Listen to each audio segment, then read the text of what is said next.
إن الحمد لله نحمده ونستعينه ونستغفره ونعوذ بالله من شرور أنفسنا ومن سيئات أعمالنا من يهده الله فلا مضل له ومن يضلله فلا هادي له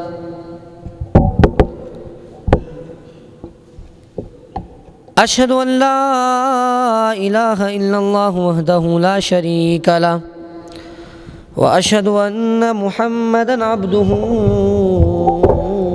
ورسوله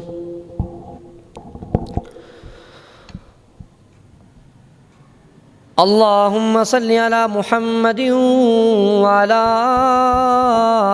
آل محمد صلى الله عليه وسلم كما صليت على إبراهيم وعلى آل إبراهيم إنك حميد مجيد اللهم بارك على محمد وعلى آل محمد كما باركت على إبراهيم وعلى آل إبراهيم إنك حميد مجيد يا أيها الذين آمنوا اتقوا الله حق تقاته ولا تموتن إلا وأنتم مسلمون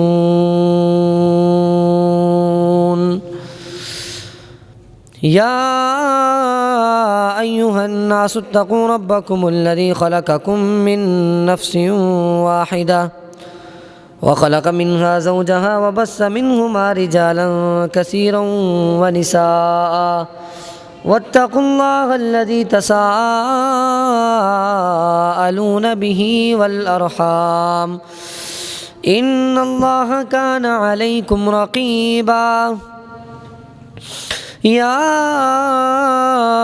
أيها الذين آمنوا اتقوا الله وقولوا قولا سديدا يصلح لكم أعمالكم ويغفر لكم ذنوبكم ومن يطع الله ورسوله فقد فاز فوزا عظيما أما بعد فإن خير الحديث كتاب الله وخير الهدي هدي محمد وشر الأمور محدثاتها وكل محدثة بدعة وكل بدعة ضلالة وكل ضلالة في النار أعوذ بالله السميع العليم من الشيطان الرجيم بسم الله الرحمن الرحيم رب هب لي من الصالحين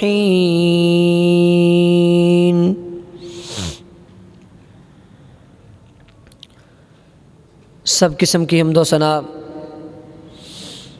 اللہ احکم الحاکمین کے لیے ہیں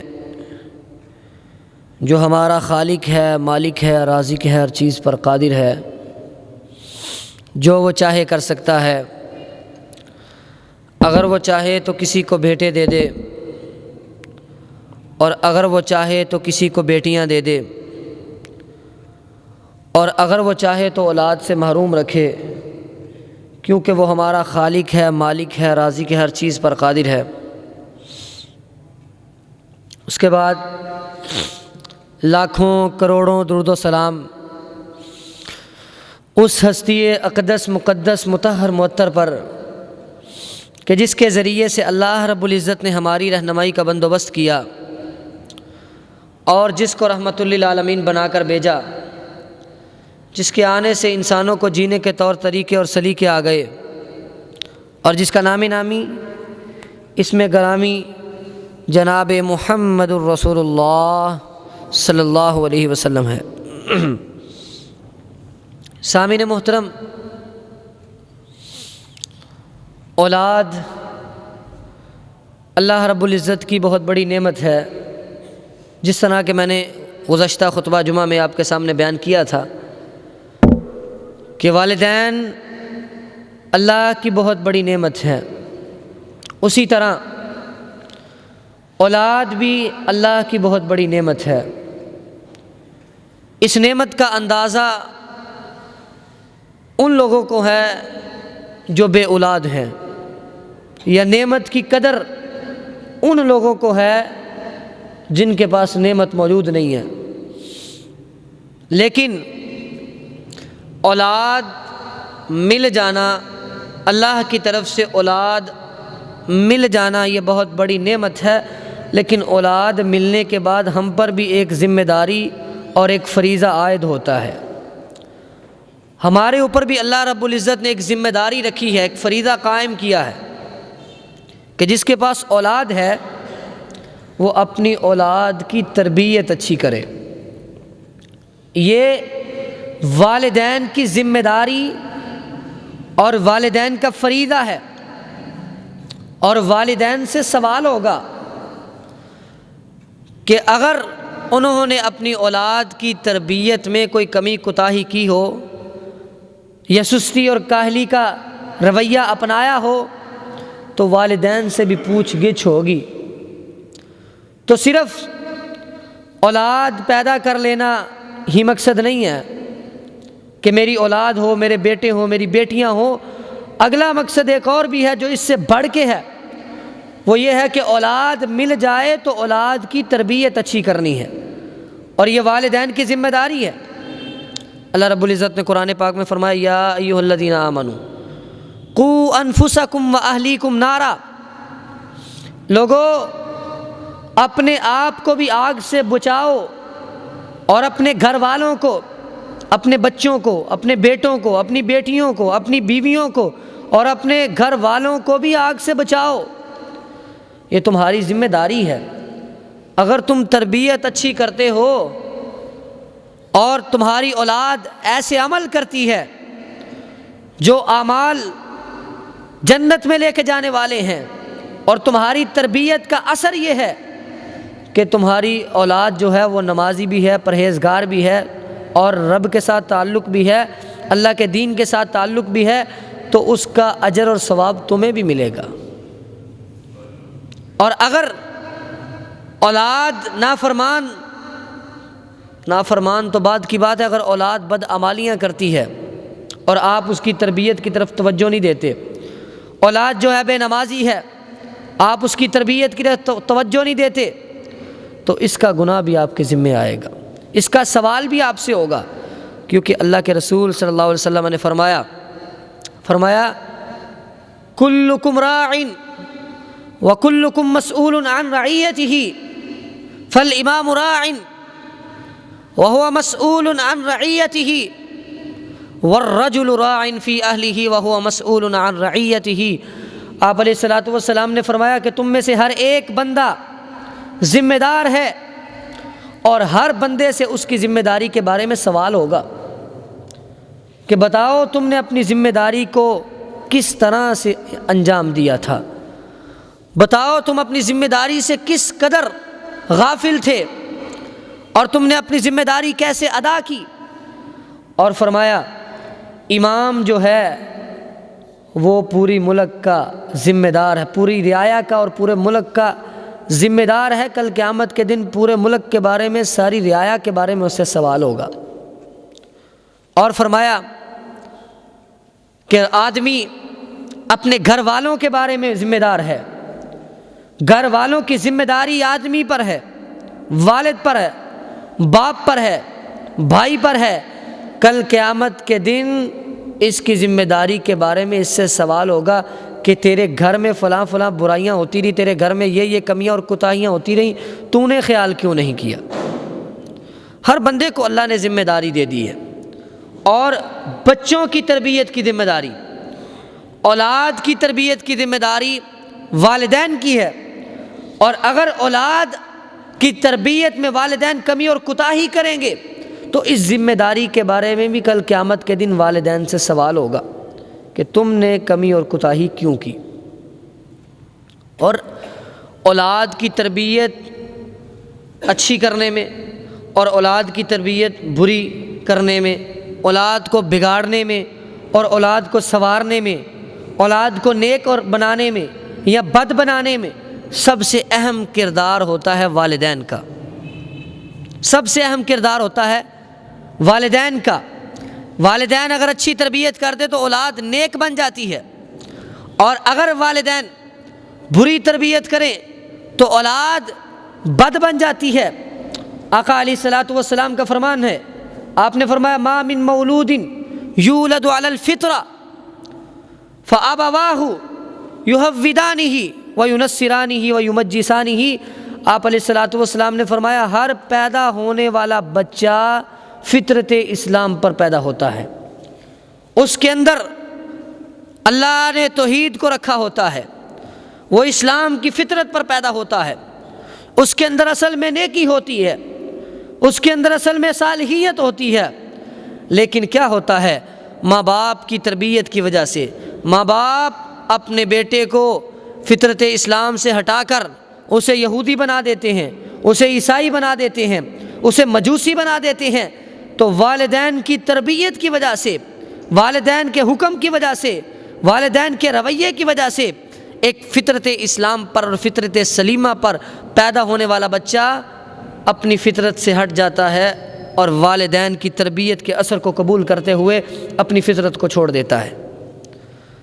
تو والدین کی تربیت حرف آغاز ہے، سب سے پہلے والدین کی تربیت ہے، اور یہ ذمہ داری ہے ہم پر، اور جو بھی صاحب اولاد ہے اس کی یہ ذمہ داری ہے کہ وہ اپنے بچوں کی تربیت کا خیال رکھے، اور اپنی مصروفیات، پیسہ کمانے کے لالچ میں اور ہرس میں اور اپنی مشغولیات میں مصروف ہو کر اور اپنے کاروبار میں مصروف ہو کر یہ نہ ہو کہ اپنے بچوں کی تربیت ہی بھول جائے۔ سارا دن کام پہ گزار دیا، شام کو گھر آئے اور بچوں کی تربیت نہ کی، سوئے اٹھے صبح پھر کام پر چلے گئے، بچوں کی تربیت کس نے کرنی ہے؟ اور بیوی ہے تو وہ بھی کام کرتی ہے، ماں ہے تو وہ بھی جاب پر جا رہی ہے، باپ ہے تو وہ بھی جاب پر جا رہا ہے، دونوں کاروبار کر رہے ہیں، کام کر رہے ہیں، اپنی زندگی کی مصروفیات اور مشغولیات انہیں اس قدر اہم ہو چکی ہیں، مال و دولت، پیسہ، اس قدر ان کے دل میں لالچ آ چکا ہے کہ اپنے بچوں کی تربیت اور تعلیم کو ہی بول چکے ہیں۔ بچوں کی تربیت خراب ہی اس وقت ہوتی ہے جب والدین تربیت کی طرف توجہ نہ دیں۔ اور تربیت کیسے کرنی ہے؟ تربیت کا آغاز کہاں سے کرنا ہے؟ تربیت کا آغاز، بچوں کی تربیت کا آغاز کرنا ہے سب سے پہلے۔ تربیت اگر بچوں کی اچھی کرنے چاہتے ہیں تو سب سے پہلے بچوں کی ماں جو ہے وہ اچھی بچوں کی ماں کا جو انتخاب ہے وہ اچھا کرے۔ مطلب یہ ہے کہ آپ نے شادی کرنی ہے تو آپ بیوی اچھی تلاش کریں، بیوی وہ نہ لیں جو آپ کی بیوی بن کے رہے بلکہ وہ آپ کے بچوں کی ماں بن کے بھی رہے۔ آپ کی بیوی ہے لیکن آپ کے بچوں کی ماں ہوگی۔ اور آج آپ نے دیکھنا ہے کہ میں نے جیسی بیوی لینی ہے، جس بیوی سے شادی کرنی ہے، جن اوصاف والی لڑکی سے اور عورت سے شادی کرنی ہے، میرے بچوں میں بھی وہ اوصاف آئیں گے، میرے بچوں میں بھی وہ عادات آئیں گی، کیونکہ میں نے تو کام پہ چلے جانا ہے، شام کو گھر میں آنا ہے، میری بیوی نے سارا دن بچوں کے پاس رہنا ہے۔ جس طرح کے بیوی کے عقائد اور نظریات ہیں، بیوی کے معاملات ہیں، بیوی اگر جھگڑالو ہے، غصے والی ہے، تو ظاہر سی بات ہے بچوں کی تربیت پہ بھی اثر پڑے گا۔ اگر بیوی کو نہ نماز روزے سے کوئی تعلق نہیں تو ظاہر سی بات ہے بچے بھی نمازی نہیں ہوں گے۔ اگر ماں نماز کی طرف توجہ نہیں دلائے گی تو بچے کیسے نماز پڑھیں گے؟ تو سب سے پہلا انتخاب کیا ہے کہ آپ بیوی اچھی لائیں، آپ کی بچوں کی تربیت بھی اچھی ہو جائے گی۔ اور نبی علیہ الصلوۃ والسلام نے تو فرما دیا تنکح المرأۃ لاربع، عورت کے ساتھ 4 اوصاف کی بنیاد پر شادی کی جاتی ہے، 4 وجوہات ہوتی ہیں۔ فرمایا ولمالھا، انسان مال دیکھتا ہے، دولت دیکھتا ہے، کہ اس کے پاس پیسہ بڑا ہے، یہ مال و دولت والی ہے، یہ جاب کرتی ہے، یہ نوکری کرتی ہے، اس کی سیلری اتنی ہے، یہ خود کماتی ہے، انسان مال و دولت دیکھ کے شادی کر لیتا ہے۔ اور فرمایا دوسرا کیا ہے؟ ولی حسبھا، خاندان دیکھتا ہے، بڑا کنبہ قبیلہ ہے، بڑا خاندان ہے، بڑا ان کے خاندان کا نام ہے، اونچے گھرانے سے تعلق رکھنے والی ہے، خاندان کو دیکھ کے شادی کر لیتا ہے۔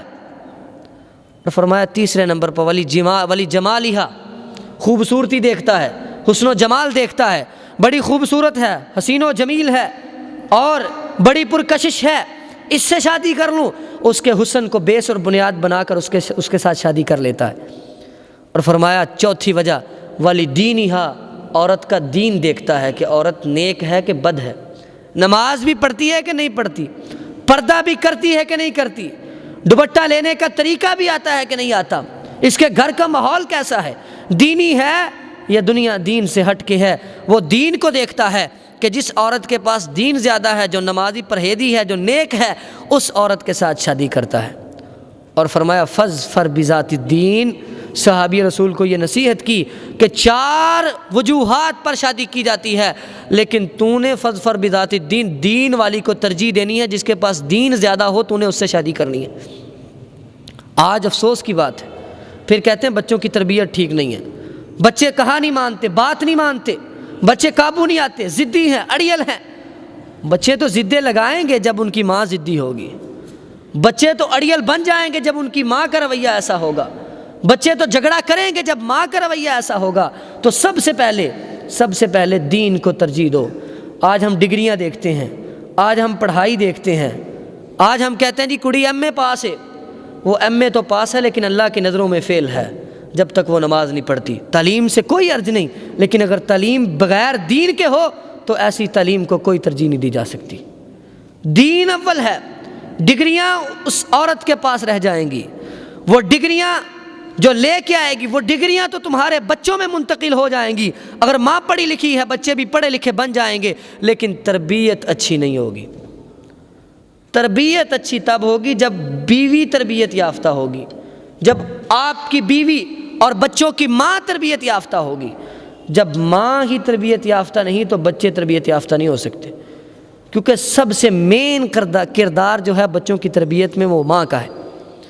تو اس لیے اس انتخاب کو بڑے حساس طریقے سے جو ہے وہ سامنے رکھنا چاہیے کہ میں نے انتخاب کرنا ہے، شادی کرنی ہے، سنت ہے، اللہ کے نبی کا طریقہ ہے، اللہ کے نبی نے حکم دیا ہے، تو میں دیکھوں میں کس عورت سے شادی کر رہا ہوں، یہ عورت میرے بچوں کی ماں بننے کے قابل ہے کہ نہیں ہے، کیا یہ عورت میرے بچوں کی تربیت اچھی کر سکے گی، کیا یہ میرے ساتھ اچھا رویہ اپنا سکے گی، کیا اس کی وجہ سے میرے بچے نیک بن سکیں گے، کیا اس کے ساتھ رہنے سے میرے گھر میں خوشیاں اور خوشحالیاں قائم رہ سکیں گی۔ ان ساری چیزوں کو پیش نظر رکھتے ہوئے انسان کو اپنی ہونے والی بیوی کا انتخاب کرنا چاہیے۔ اور جب انسان اس طریقے سے اپنی زندگی کا، ازدواجی زندگی کا آغاز کرتا ہے کہ کل میں نے، مستقبل میں میں نے جو چیزیں دیکھنی ہیں، جن چیزوں کا سامنا کرنا ہے، آج میں ان کا انتظام کر لوں، اچھے طریقے سے انتخاب کروں، تو کل مجھے کسی مشکل کا سامنا نہیں کرنا پڑے گا۔ کیونکہ واقعتاً بات ایسی ہے، جب اولاد بگڑ جائے تو والدین کا سکون چین برباد ہو جاتا ہے۔ جب اولاد بگڑ جائے پھر انسان کی زندگی کا مزہ اور چین ہی خراب ہو جاتا ہے۔ لیکن اگر اولاد نیک ہو تو والدین کی آنکھوں کی ٹھنڈک بن جاتی ہے، اگر اولاد نیک ہو تو والدین پرسکون زندگی گزارتے ہیں۔ اس لیے اس انتخاب کو آپ نے بڑا ہی حساس طریقے سے اپنانا ہے۔ اور یہ تو تھا انتخاب، جب آپ نے انتخاب بہتر کر لیا تو سمجھ لو آپ نے اپنے بچوں کی تربیت کرنے کے لیے پہلا قدم اٹھا لیا، اچھی تربیت کے لیے پہلا قدم اٹھا لیا۔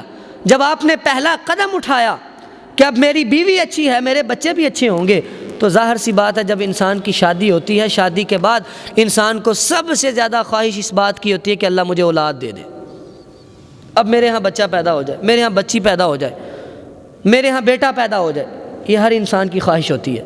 لیکن پھر کیا کرنا چاہیے؟ پھر اللہ سے دعائیں کرنی چاہیے، ربی ہب لی من الصالحین۔ اب بیوی تو اچھی ہے لیکن پھر بھی شاد و نادر ایسا بھی ہوتا ہے کہ ماں باپ دونوں نیک ہیں، اولاد پھر بھی بگڑ جاتی ہے، معاشرہ بگاڑ دیتا ہے، دوست یار بگاڑ دیتے ہیں، صحبت بگاڑ دیتی ہے، لیکن پھر بھی جب بیوی اچھی بھی ہو پھر بھی اللہ سے دعا کرتے رہنا چاہیے۔ دعا کیا کرنی ہے؟ ربی حبلی من الصالحین، یا اللہ مجھے نیک اور صالح اولاد عطا فرما، نیک اور صالح اولاد عطا فرما۔ اور یہ دعا کس نے کی تھی؟ سیدنا ابراہیم علیہ السلام نے یہ دعا کی تھی، یا اللہ مجھے نیک اور صالح اولاد عطا فرما۔ اور اللہ نے پھر وہ بیٹا دیا تھا اسماعیل علیہ السلام، اللہ نے وہ بیٹا دیا کہ جو اس قدر نیک اور صالح نکلا کہ اللہ کے حکم پر اپنے باپ کے حکم کو سامنے رکھتے ہوئے، اپنے باپ کی فرما برداری کرتے ہوئے اپنی گردن پر چھری چلوانے کے لیے بھی تیار ہو گیا۔ اللہ نے پھر ایسی اس کی تربیت کی، ایسا نیک اور صالح بیٹا دیا، کیونکہ بیوی تو نیک تھی اور اولاد بھی نیک ہوئی اور اللہ سے دعا بھی کی، تو پھر اللہ نے اس بیٹے کو نبی بھی بنایا اور ہمارے لیے مشعل راہ بھی بنایا، اور اس بیٹے کے اندر نیک نیتی اور اس کے اندر صالحیت کو پیدا فرما دیا۔ سیدنا زکریا علیہ السلام نے بیٹے کی جب دعا کی، یہی دعا کی تھی، یرثنی ویرث من آل یعقوب واجعلہ ربی رضیہ، یا اللہ میرا کوئی بیٹا نہیں، میری بیوی بانجھ ہو چکی ہے، میں تم سے امید رکھنے والا ہوں، مجھے کوئی وارث عطا کر دے جو میرا وارث بنے، یرثنی ویرث من آل یعقوب، اور آل یعقوب کا وارث بنے، مجھے کوئی بیٹا عطا کر دے۔ اور اللہ سے کہا کہ اللہ ایسا بیٹا عطا کرنا جو تیرا پسندیدہ بندہ ہو، جو نیک اور صالح ہو۔ پھر اللہ نے دعا کو قبول کیا، دعا رنگ لائی، اللہ نے یحییٰ علیہ السلام کو پیدا فرمایا اور نام بھی رکھا، اور کہا لم نجعل لہ من قبل سمیہ، اے زکریا کیا یاد رکھے گا، ہم نے تیرا بیٹا بھی تجھے عطا کر دیا اور اس کا نام بھی ہم نے خود رکھ دیا، اور ایسا نام رکھا ہے کہ کائنات میں اس سے پہلے کسی نے ایسا نام نہیں رکھا، اور اسے نیک بھی بنا دیا اور اسے اللہ کا نبی بھی بنا دیا۔ یہ تھا دعا کا اثر کہ شادی ہو گئی، انتخاب اچھا ہو گیا، اللہ کا بڑا شکر ہے کہ انتخاب اچھا تھا۔ اور اس کے بعد پھر ہاتھ دھر کے نہیں بیٹھ جانا، پھر دعا کرنی ہے، پھر اللہ کے سامنے اگر آپ کی دعائیں قبول ہو جائیں گی، جب قبولیت کے درجے کو پہنچیں گی تو اللہ آپ کو اولاد بھی دے گا اور اللہ اس اولاد کو نیک بھی بنا دے گا۔ اور تیسری بات یہ ہے کہ آپ اپنی اولاد کے سامنے کبھی بھی جھگڑا نہ کریں۔ واضح سی بات ہے، خامد نیک ہو، بیوی بھی نیک ہو، دونوں میاں بیوی نیک ہیں، لیکن جھگڑا کبھی کبھار پھر بھی ہو جاتا ہے، گھر میں جھگڑا ہو جاتا ہے، شیطان تو چاہتا ہی ہے، جھگڑا تو ہو ہی جاتا ہے۔ کوئی بھی ایسا میاں بیوی نہیں ہے، کوئی بھی ایسے خامد اور بیوی نہیں ہے جن کے درمیان کبھی خلش نہ پیدا ہوئی ہو، معاملات بگڑ بھی جاتے ہیں، لیکن کبھی بھی اپنے بچوں کے سامنے آپس میں جھگڑا نہ کریں۔ اور شیطان نے تو جھگڑا کروانا ہی کروانا ہے، بلکہ حدیث میں آتا ہے کہ شیطان کا عرش پانی پر ہے، وہ اپنے چیلے چمٹوں کو بھیجتا ہے دنیا کے اندر دنیا والوں کو گمراہ کرنے کے لیے۔ جب واپس آتے ہیں تو ایک ایک سے پوچھتا ہے، وہ کہتا ہے میں فلاں بندے کو فلاں گناہ میں جو ہے وہ فلاں گناہ کا مرتکب کر کے آیا ہوں، میں فلاں بندے کو فلاں بدعمالی کروا کے آیا ہوں۔ اور ایک بندہ اٹھ کے کہتا ہے میں نے آج 2 میاں بیوی کے درمیان جھگڑا کروایا ہے، ان کے درمیان اختلاف ڈالا ہے۔ شیطان اس کو اپنے قریب کر لیتا ہے اور اسے بڑے اچھے طریقے سے ملتا ہے، کیوں؟ کیونکہ وہ میاں اور بیوی کے درمیان جھگڑا ڈلوا کے آیا ہے۔ تو شیطانوں میں سے بھی شیطان وہ بڑا شیطان ہے جو میاں بیوی کے درمیان جھگڑا ڈلواتا ہے۔ تو جھگڑا تو ہوگا، لیکن بہتر یہ ہے کہ ہمیں اس عمل سے بھی بچنا ہے، یہ کام بھی نہیں کرنا، کیونکہ اللہ کے نبی کی واضح حدیث موجود ہے۔ اب جھگڑا ہو تو کبھی بھی بچوں کے سامنے جھگڑا نہ کریں۔ اس کی وجہ کیا ہے؟ اس کی وجہ یہ ہے کہ آپ کے جھگڑے کا اثر سب سے زیادہ آپ کے بچے قبول کریں گے۔ آپ کی سخت کلامی اور آپ کی تلخ کلامی اور آپ کے سخت رویے اور جھگڑے کی جو قباحت ہے، جو وہ یہ برائی ہے، اس کا اثر آپ کے بچوں پر ہوگا۔ آپ تو جھگڑا کریں گے صبح کو، شام کو آپ کی صلح ہو جائے گی، لیکن بچے یہ اثر قبول کر لیں گے کہ ہمارے ماں باپ آپس میں لڑتے ہیں، اور ان کے ذہن میں یہ بات آ جائے گی، بچوں کے اندر چڑچڑا پن آ جائے گا، بچوں کے اندر سختی آ جائے گی۔ بچوں کے سامنے اگر آپ اس طرح کی حرکتیں کریں گے تو بچوں کے اندر بھی ان کی تربیت کے اندر جو ہے وہ خلش آئے گا اور خلل آئے گا۔ اس لیے معاملات اگر ہو بھی جائیں تو بچوں کے سامنے ایسی باتیں نہیں کرنی چاہیے۔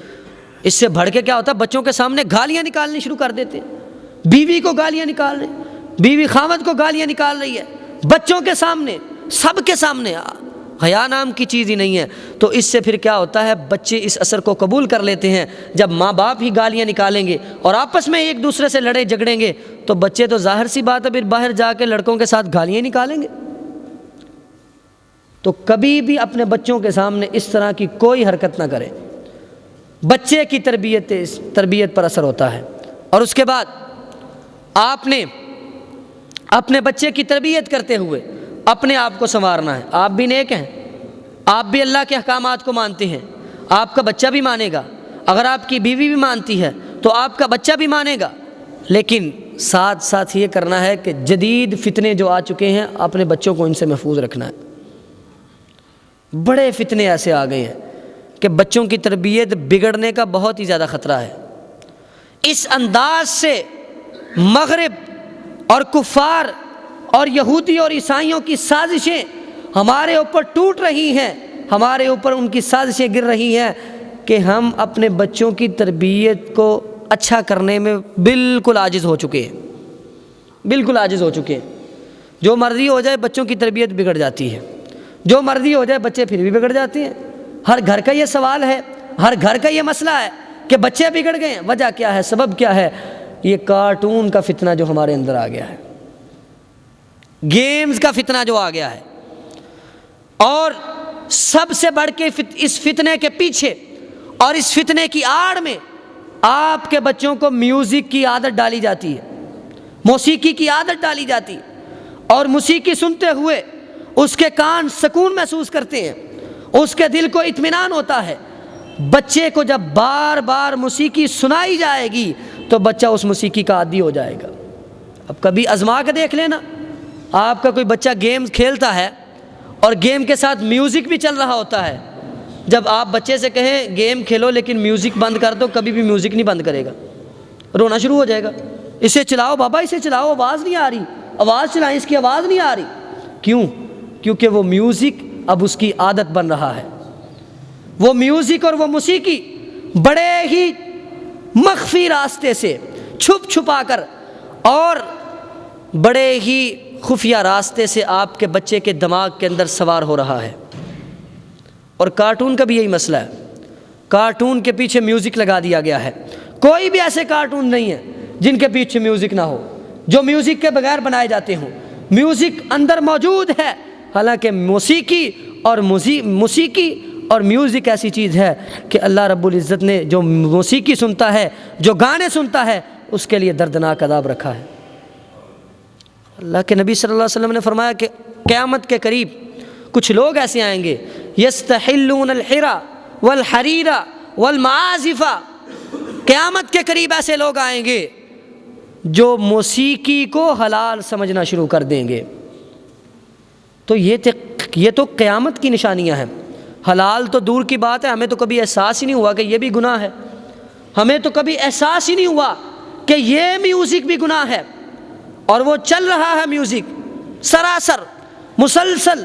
جب بھی بچہ گیم آن کرے گا میوزک چل جائے گا، جب بھی بچہ کارٹون آن کرے گا میوزک چل جائے گا، اور اس میوزک کو سن سن کر بچے کی عادت بن جاتی ہے، اور وہ میوزک بچے کے کانوں کو بچے کے کانوں کے لیے سکون کا باعث بن جاتا ہے۔ وہ آہستہ آہستہ جب بچہ بڑا ہوتا ہے پھر گیم کے میوزک سے چل کے وہ گانے کے میوزک تک پہنچ جاتا ہے، پھر وہ گانے سنتا ہے، پھر وہ موسیقی سنتا ہے، پھر یہ بھی نعرے اٹھتے ہیں، بھئی یہ مولوی کون ہوتے ہیں موسیقی سے روکنے والے؟ موسیقی تو روح کی غذا ہے، اس سے تو سکون ملتا ہے۔ ہاں ہم مان لیتے ہیں کچھ دیر کے لیے کہ روح کی غذا ہے، لیکن یہ گندی روح کی غذا ہے، اچھی روح کی غذا نہیں ہو سکتی۔ اچھی روح کی غذا ہے قرآن۔ بچے کو قرآن سناؤ، گھر میں ایک ٹیپ ریکارڈر رکھ کے لے آؤ، اور اگر لیپ ٹاپ ہے، کمپیوٹر ہے، تو اس کے اندر تلاوتیں رکھ دو، اس کے اندر قرآن رکھ دو۔ اور قرآن آج کل تو بہت آسان ہو چکا ہے، نیٹ کی دنیا ہے، اتنی پیاری آواز میں قرآن پاک کی ریکارڈنگز نیٹ پہ موجود ہے۔ آپ شروع سے ہی بچے کو قرآن پاک کی تلاوت سنائیں، گھر میں صبح ہو قرآن کی تلاوت لگا دیں۔ جس بچے نے کارٹون کا میوزک سننا ہے اس کے دماغ میں میوزک سوار ہوگا، اور جس نے صبح اٹھتے ہی سب سے پہلے قرآن کی تلاوت کی گونج سننی ہے، گھر میں ہر طرف سے قرآن کی آواز اور قرآن کی تلاوت کی آواز آئے گی، اس کے دماغ اور دل میں قرآن کی محبت پیدا ہو جائے گی۔ بس یہی ذریعہ رہ گیا، اور کوئی ذریعہ نہیں رہ گیا۔ اور جو بچے عادی ہو چکے ہیں ان سے اگر موبائل کھینچ لیں، گیم نہ کھیلنے دیں، ان کا خون خشک ہو جاتا ہے، رونا شروع کر دیتے ہیں، کھاتے نہیں ہیں، پیتے نہیں۔ اس قدر ہمارے بچوں کی تربیت کو خراب کرنے کے لیے شکنجہ قائم کیا گیا ہے، ہمارے بچوں کو بگاڑنے کے لیے ایسی ایسی گھنونی سازشیں کی گئی ہیں۔ انہیں پتہ ہے کہ مسلمان اور مسلمانوں کے نزدیک میوزک جائز نہیں، مسلمان موسیقی کو حرام سمجھتے ہیں، لیکن انہوں نے موسیقی کو اس انداز میں ہمارے معاشرے میں رکھ دیا ہے کہ اب اس سے جان چھڑانا ممکن ہی نہیں ہے۔ یہ موبائل کی جو رنگ ٹیون ہے اسی سے اندازہ لگا لے، اگر آپ نے کوئی تلاوت اور نعت والی رنگ ٹیون نہیں لگائی تو موبائل پہ جو اپنی رنگ ٹیون ہے وہ کون سی ہے؟ وہ موسیقی ہے، وہ میوزک ہے، اور یہ بھی میوزک ہے، دوران نماز بھی بجتی ہے، حالانکہ موسیقی سننا حرام ہے۔ ہم اس معاملے میں بھی احتیاط نہیں کرتے، تو اس انداز سے ہمارے بچوں کو میوزک کا عادی بنایا جاتا ہے، اور جو بچہ میوزک کا عادی بن جاتا ہے پھر اس کی عادت چھڑوانا بڑی مشکل ہے، پھر اس عادت سے چھٹکارا پانا بڑا مشکل ہے۔ اور میں پہلے کہہ رہا ہوں کہ یہ قدم آپ نے سٹیپ بائی سٹیپ اٹھانے ہیں، وگرنہ بعد میں آپ کہیں گے کہ ہمارا بچہ بگڑ چکا ہے۔ انتخاب اچھا کریں، اللہ سے دعا کریں، اور اپنے بچوں کو جدید فتنوں سے بچانے کی کوشش کریں جس قدر ہو، اور بچے کو ہر وقت مصروف رکھیں۔ اس کے پاس اتنا وقت ہی نہ ہو کہ وہ گیمیں کھیلے، اور اس کے پاس اتنا وقت ہی نہ ہو کہ وہ کارٹون دیکھے، کسی نہ کسی معاملے میں بچے کو مصروف رکھیں۔ جب بچہ مصروفیت سے خالی ہو جاتا ہے، جب وہ تنہا ہوتا ہے، جب وہ اکیلا ہوتا ہے، خالی الذہن ہوتا ہے، فارغ الوقت ہوتا ہے، اس وقت اس کے ذہن میں عجیب و غریب خیالات آتے ہیں، اس وقت اس کی تربیت بگڑنے کی طرف شروع ہو جاتی ہے، اس وقت اس کے دل میں اور اس کی تربیت میں بگاڑ آنا شروع ہو جاتا ہے۔ کوئی نہ کوئی پڑھائی کرواؤ، پڑھائی نہیں ہے تو کوئی کام بھیج دو، کام نہیں ہے تو کسی کام میں مصروف کر دو، اگر مصروف نہیں ہے تو اپنے ساتھ بٹھا کے باتیں کر لو، لیکن اسے اس طرح فضول ٹائم ضائع کرنے کی، گیمز کھیلنے کی اور کارٹونز دیکھنے کی اجازت نہ دو۔ صبح شام بچوں کو قرآن کی تعلیم دو، قرآن پڑھاؤ۔ بچہ صبح جائے، سب سے پہلے مسجد میں فجر کی نماز کے لیے اٹھاؤ، فجر کی نماز کے لیے اٹھاؤ، آئے نماز پڑھے، نماز پڑھ کے قرآن کی تعلیم حاصل کرے، پھر جائے گھر میں، تیار کرو اسے، سکول میں بھیجو، سکول سے آئے ٹیوشن جائے، سارے معاملات اب جانتے ہیں، لیکن اسے فارغ نہ رہنے دو۔ جب فارغ ہوگا پھر اس کا دل کرے گا میں گیم کھیلوں۔ ہاں، کھیل کود کرنا جائز ہے، کوئی مسئلہ نہیں، لیکن ایسی کھیل کود ہونی چاہیے جس کے ساتھ بچے کی جسمانی ورزش ہو، بچے کی صحت اچھی ہو۔ یہ گیمز کے ذریعے ہمارے بچوں کے اندر اس قدر سستی اور کاہلی بھی آ گئی ہے کہ کوئی کسی کام کو ہاتھ لگانے کے لیے بھی تیار نہیں ہوتے، کوئی کام کہہ دے تو کام کرنے کو دل نہیں کرتا۔ حالانکہ ہم نے اپنے بچوں کی تربیت ایسی کرنی ہے کہ بچوں کی جسمانی صحت بھی اچھی ہو، جسمانی نشو و نما بھی اچھی ہو، اور ذہنی نشو و نما بھی اچھی ہو۔ اگر جسمانی نشو و نما اچھی ہے لیکن ذہنی نشو و نما اچھی نہیں ہے، ذہنی جو تناؤ ہے اور جو ذہن کا قد بڑھ رہا ہے اس کے اندر اگر خرابی آ گئی ہے تو پھر بچہ اپنی طبیعت میں خراب ہو جائے گا۔ صبح اٹھاؤ، فجر کی نماز پڑھے، آ کے قرآن کی تعلیم حاصل کرے۔ ایک سعودیہ کے اندر ایک شیخ تھے، ان سے ایک عورت نے سوال کیا، یہی سوال آپ کے سامنے رکھنا چاہتا ہوں کہ بعض لوگ کہتے ہیں بچے اٹھتے نہیں ہیں، فجر کے لیے اٹھاتے ہیں، اٹھتے نہیں ہیں، کیسے اٹھائیں؟ نماز کے لیے اٹھتے نہیں ہیں، کیونکہ ماں باپ کو تو بچے لاڈلے ہوتے ہیں، پیارے ہوتے ہیں، بچے نے ضد کر لی نہیں اٹھوں گا، ماں باپ نہیں اٹھاتے، ٹھیک ہے نہیں اٹھتا، اکیلے جا کے نماز پڑھاتے ہیں۔ لیکن یاد رکھو، اس عورت نے آ کے سوال کیا، شیخ میرے بچے اٹھتے نہیں ہیں، میں نماز پڑھانا چاہتی ہوں لیکن اٹھتے نہیں ہیں، میں کیا کروں؟ مجھے کوئی ذریعہ اور سبب بتائیں کہ میرے بچے نمازی بن جائیں۔ فجر کی نماز میں سستی کرتے ہیں، اگر فجر کی نماز ہی نہیں پڑھیں گے تو سارا دن ان کی تربیت میں خرابی پیدا ہو جائے گی۔ تو شیخ نے کہا تم اٹھایا کرو، کہتی ہے میں بڑا اٹھانے کی کوشش کرتی ہوں، میرے بچے نہیں اٹھتے۔ تو پھر شیخ نے کیا ہی خوب جواب دیا، کہا کہ اگر تمہارے کمرے میں آگ لگ جائے اور تمہارے بچے نیند اور آرام سے سو رہے ہوں تو بتاؤ اس آگ سے بچانے کے لیے تم اپنے بچوں کو جگاؤ گی کہ نہیں جگاؤ گی؟ اس نے کہا میں جگاؤں گی، اور ہر حال میں اس کمرے میں آگ پھیلنے سے پہلے اپنے بچوں کو جگا کر باہر لے کے جاؤں گی۔ تو شیخ نے کہا پھر یہاں تو تم دنیا کی آگ سے بچانے کے لیے اپنے بچے کو اٹھا سکتی ہو، اور کل قیامت کے دن جو جہنم کی آگ ہے اس سے بچانے کے لیے تم اپنے بچے کو نہیں جگا سکتی۔ دنیا کی آگ سے بچانے کے لیے تم 1 منٹ میں اپنے بچے کو اٹھاؤ گی، پھر ماں اپنی آئی پہ اتر آتی ہے کہ اب میں نے اٹھانا ہی اٹھانا ہے، بچے نہ اٹھے تو جان سے ہاتھ دھو بیٹھیں گے۔ اسی طرح نماز کے لیے بھی اس طرح اٹھاؤ کہ اگر نہ اٹھے تو جہنم کی آگ میں جلنے کا سبب بن جائے گا۔ اس طریقے سے تربیت کرو، سب کچھ ہو جاتا ہے، کچھ بھی ناممکن نہیں ہے۔ بچہ بات نہیں مانتا، بچہ اٹھتا نہیں ہے، صرف کبھی آپ نے دیکھا کہ بچے نے ضد کی ہو میں نے اسکول نہیں جانا اور ماں باپ نے اسکول نہ بھیجا ہو؟ بھیجتے ہیں، اسے پیار سے سمجھا کے، دلاسا دے کے، پیسے دے کر، ٹافی دے کر، بسکٹ دے کر اسکول بھیجنا ہے، جس طریقے سے بھی بھیجو۔ لیکن جب مسجد میں آنا ہے، کیا اس وقت یہ رویہ نہیں اپنایا جا سکتا؟ کیا مسجد میں لانے کے لیے بچے کو پیار سے اور اچھے طریقے سے سمجھایا نہیں جا سکتا کہ بیٹا اگر تم فجر کی نماز پڑھا کرو گے تو میں تو روزانہ تمہارے لیے یہ چیز لے کے آؤں گا، روزانہ تمہیں 10 روپے دوں گا، 20 روپے دوں گا، تمہیں یہ بسکٹ کھلایا کروں گا، فجر پڑھنے میرے ساتھ جانا ہے تمہیں یہ میں فلاں چیز کھلایا کروں گا۔ کون کہتا ہے بچہ نہیں جائے گا؟ بچہ جائے گا، وہ بچہ ہے، اسے کھانے پینے کا لالچ ہے، وہ بچہ آپ کے ساتھ جائے گا، اسی لالچ کی وجہ سے اس کی تربیت ہو جائے گی اور کل کو آپ سکون سے زندگی گزاریں گے۔ آج آپ نہیں اٹھاتے فجر کے لیے تو کل کو آپ نے تنگ ہونا ہے، آج آپ نہیں نماز کے لیے لے کے آتے تو کل کو آپ نے تنگ ہونا ہے، آج آپ نہیں اس کو قرآن کی تعلیم حاصل کرنے کے لیے مسجد میں لے کے آتے تو کل کو آپ نے تنگ ہونا ہے، کسی اور نے تنگ نہیں ہونا۔ تو قرآن کا شوق اور قرآن کی رغبت اپنے بچے کے دل میں پیدا کر دیں۔ جس بچے کے دل میں قرآن کی تلاوت سما جاتی ہے اور قرآن کا شوق اور قرآن کی رغبت آ جاتی ہے، اس بچے کی تربیت خراب نہیں ہوتی۔ بڑے ایسے بچے ہیں، کیونکہ بچہ ہے، ابھی بچہ ہے، اور بچپن کے اندر جو بچے کو سکھا دیا جاتا ہے، جو پڑھا دیا جاتا ہے، وہ بڑھاپے تک کبھی نہیں بھولتا۔ ابھی وقت ہے، بچپن میں سمجھا لو، جب بڑے ہو گئے تو پھر ہاتھ سے باہر ہو جائیں گے، جب بڑے ہو گئے پھر قابو سے باہر ہو جائیں گے، اور بچپن میں سکھا دو گے تو کبھی بھی نہیں بھولیں گے۔ اور شاعر نے کیا خوب کہا تھا، حرض بنیک علی الآداب کیما تقر بہم۔ شاعر نے کیا خوب کہا کہ اپنے بچوں کو ادب سکھلاؤ تاکہ وہ بڑے ہو کر تمہاری آنکھوں کی ٹھنڈک بن جائیں۔ حرض بنیک علی الآداب فی الصغر کیما تقر بہم فی الکبر۔ بچپن میں اگر ادب سکھا دو گے تو جب وہ جوانی کو پہنچیں گے تمہاری آنکھوں کی ٹھنڈک بن جائیں گے۔ اور کیا کہا، انما مثل الآداب تجمعها فی عنفوان الصبا کالنقش فی الحجر۔ کہتا ہے کہ اگر بچپن میں اسے ادب سکھاؤ گے تو بچپن میں ادب سکھانا اس طرح ہے جیسے پتھر پہ لکیر اور نقش کھینچنا ہے۔ پتھر پہ ایک دفعہ لکیر کھینچ دو، نقش کر دو، پتھر کے اوپر نقش بنا دو، کوئی ڈیزائن بنا دو تو وہ پتھر کے اوپر سے نشان ختم نہیں ہوتا، وہ پتھر کے اوپر کھینچی ہوئی لکیر اور بنایا ہوا نقش کبھی ختم نہیں ہوتا، پکا اور مضبوط ہو جاتا ہے۔ اسے ختم کرنے کے لیے پتھر کو توڑنا پڑتا ہے، پتھر کو رگڑنا پڑتا ہے، وہ نشان ختم نہیں ہوتا۔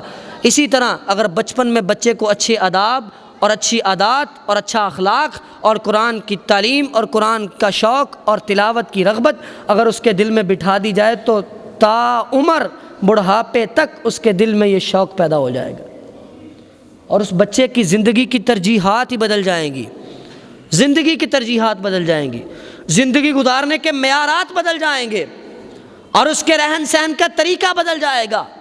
وہ دنیا والوں سے آپ کو الگ نظر آئے گا، وہ آپ کو آپ کا بچہ بڑا پیارا اور محبوب ہو جائے گا۔ اور ظاہر سی بات ہے، جو بچہ جتنا نیک ہو اپنے والدین کو اتنا پیارا ہوتا ہے، جو جتنا مؤدب ہو اتنا پیارا ہوتا ہے، جو جتنا نمازی اور پرہیزگار ہو والدین کو اتنا پیارا ہوتا ہے۔ تو اگر آپ اپنے بچوں کو اپنی آنکھوں کی ٹھنڈک بنانا چاہتے ہیں، اپنا جو ہے اپنی زندگی پرسکون بنانا چاہتے ہیں، تو ابھی سے یہ قدم اٹھائیں، ابھی سے۔ یہ نہ ہو کہ دیر ہو جائے پھر آپ سوچیں کہ میں نے اس وقت غلطی کی تھی، یعنی میں پڑھن نہیں سی کر لیا، کاش کہ میں نے پڑھا لینا۔ تو پڑھاؤ، تعلیم حاصل کرواؤ، اور وہ تعلیم حاصل کرواؤ جس تعلیم میں تربیت شامل ہے۔ تعلیم تو بہت ہے دنیا میں، ڈگریاں تو بہت ہیں، تعلیم کے معیارات تو بڑھتے جا رہے ہیں، ڈگریوں کا لیول تو بڑھتا جا رہا ہے، MA سے MPhil سے PhD اور PhD کے اوپر بھی ڈگریاں آ چکی ہیں، لیکن ان ڈگریوں میں تربیت کا کوئی نام و نشان نہیں ہوتا۔ گئے لیکچر سنا واپس آ گئے، جو مرضی کرو، کوئی پوچھنے والا نہیں۔ اپنے بچوں کو وہ تعلیم دو جس تعلیم کے اندر ان کی تربیت بھی ہو جائے۔ اور ظاہر سی بات ہے، جب ایسی تعلیم جس تعلیم کے ذریعے سے بچے کی تربیت ہو، اس تربیت کی وجہ سے بچہ بہت ہی مؤدب اور سمجھدار اور نیک اور صالح بن جاتا ہے۔ اور ہماری تعلیم اور تعلیمی سسٹم اس قدر بگاڑ دیا گیا ہے اور اس قدر تبدیل کر دیا گیا ہے، ہمارا تعلیمی سسٹم کے اندر اس قدر خرابی ہے کہ بچہ ایٹومیٹک ہی فطرت اسلام سے ہٹ کر دوسری فطرت کی طرف چلا جاتا ہے، دوسرے راستے کو اختیار کر لیتا ہے۔ اور ظاہر سی بات ہے، آپ نے سنا بھی ہے، بڑوں کی باتیں سنتے بھی ہوں گے کہ انگریز نے بڑے بڑے حملے کیے مسلمانوں کو ختم کرنے کے لیے، مسلمانوں کو جو ہے وہ برباد کرنے کے لیے، مسلمانوں کو بدلنے کے لیے، مسلمانوں کو اسلام سے پھیرنے کے لیے بڑے بڑے حملے کیے، لیکن ان کے جو حملے تھے وہ اکثر ناکام ہی گئے، اکثر وہ اپنی سازش میں ناکام رہے۔ لیکن یہ جو سازش تھی، انہوں نے سازش کی کہ مسلمانوں پر حملہ کرنے کی کوئی ضرورت نہیں ہے، مسلمانوں کو قیدی بنانے کی کوئی ضرورت نہیں ہے، مسلمانوں کو جکڑنے کی کوئی ضرورت نہیں ہے، بس چپکے سے مسلمانوں کا نظام تعلیم اور ایجوکیشن سسٹم جو ہے وہ بدل دو، مسلمانوں کی نشو و نما اور ان کے ذہن کی نشو و نما ہی بدل جائے گی۔ تعلیمی سسٹم بدل دو، ذہنی نشو و نما بدل جائے گی۔ پہلے دور میں کیا ہوتا تھا؟ اسلاف کے دور میں پہلے دن سے ہی بچہ قرآن کی تعلیم حاصل کرتا تھا، قرآن کے ساتھ قرآن کی تفسیر پڑھتا تھا، قرآن کے بعد احادیث پڑھتا تھا، احادیث کی تشریحات پڑھتا تھا اور عربی ادب اور لغت پڑھتا تھا۔ پہلے دن سے ہی اس کی دینی تعلیم کا آغاز ہو جاتا تھا۔ لیکن آج کیا ہوتا ہے؟ سکول پڑھتے ہیں، میٹرک ہو جاتا ہے، اگر مسجد میں روزانہ کی بیس پر ناظرہ پڑھنے کے لیے بچہ نہ جائے تو محض سکول کی تعلیم کی بیس پر کبھی بھی بچہ قرآن نہیں پڑھ سکتا۔ صرف سکول کی تعلیم کی بیس پر کبھی بھی بچہ قرآن کا ترجمہ نہیں پڑھ سکتا۔ تعلیم تو کہتے ہی اسے ہیں جو دین بھی سکھائے، جو دین سکھائے، دنیا بھی سکھائے، اور دینی تعلیم ایسی تعلیم ہے جو دین بھی سکھاتی ہے، دنیا بھی سکھاتی ہے۔ تو آج اگر ہم یہ آزما کے دیکھ لو، کسی بچے کو مسجد میں نہ پڑھنے کے لیے بھیجا گیا ہو، صرف وہ سکول میں جا کے پڑھتا ہو، کبھی بھی وہ قرآن نہیں پڑھ سکتا، کیونکہ سکول کے اندر کوئی ایسا سسٹم ہی نہیں ہے کہ باقاعدہ پیریڈ ہو، باقاعدہ یہ تعلیم ہو کہ قرآن کا ناظرہ پڑھایا جائے اور باقاعدہ طور پہ قرآن کا ترجمہ پڑھایا جائے۔ اگر پڑھایا بھی جاتا ہے تو وہ نام کے بالکل تھوڑا سا، ویسے سمجھ لو کہ بس نام ہی ہے ترجمے کا، حالانکہ اصل بات یہ ہے کہ بچے کی تربیت اس کی تعلیم سے ہوتی ہے۔ تو اگلا سٹیپ کیا ہے؟ بچے کی تعلیم میں آپ نے بڑا ہی محتاط رستہ اختیار کرنا ہے۔ دنیا کی ڈگریاں حاصل کرنے میں کوئی قباحت نہیں ہے، لیکن بچے کی تربیت بگڑنے میں قباحت ہے۔ تو اس لیے اس کے بعد جدید فتنوں سے بچاؤ، اور چوتھا قدم آپ نے یہ اٹھانا ہے، جب آپ نے بچے کو بچپن میں جدید فتنوں سے بچایا، کارٹونز اور گیم کے فتنے سے بچایا، پھر اس کے بعد جب آپ نے بچے کو سکول میں داخل کرنا ہے، تعلیمی زندگی میں بچے کا قدم رکھوانا ہے، تو آپ نے یہ احتیاط برتنی ہے کہ کون سا ایسا سکول ہے یا کون سا ایسا ادارہ ہے، کون سا ایسا مدرسہ ہے، کون سا ایسا تعلیمی ادارہ ہے کہ جس میں میرے بچے کی تربیت بھی ہو سکے۔ تو آپ نے اپنے بچوں کی تعلیم کو بھی بڑے محتاط انداز سے دیکھنا ہے، اور یہ ساری چیزیں ہیں جن کا ہم خیال نہیں کر رہے، بالکل بھی خیال نہیں کر رہے۔ انہی کی وجہ سے ہماری اولاد دن بدن بگڑتی جا رہی ہے۔ بعد میں پھر کہتے ہیں جی بچے بگڑ گئے، کر سب کوئی وظیفہ دسو، کوئی وظیفہ دسو، بچے اولاد ہی بگڑ گئی، گالی نہیں بنتی۔ اب وظیفے کیسے کام آئیں گے جب تم نے پہلے سے ہی انتظام و انصرام نہیں کیا، جب پہلے سے تم نے اپنا جو ہے حفاظت کا انتظام نہیں کیا، تربیت کا انتظام نہیں کیا۔ اللہ سے دعا ہے کہ اللہ تعالی ہمیں اپنے بچوں کے معاملے میں، اپنی اولاد کے معاملے میں بڑا ہی محتاط رہنے کی توفیق عطا فرمائے، اور ہمیں کتاب و سنت سے رہنمائی لینے کی توفیق عطا فرمائے، اور قرآن و سنت پر عمل کرنے کی توفیق عطا فرمائے۔ وآخر دعوایا ان الحمد للہ رب العالمین۔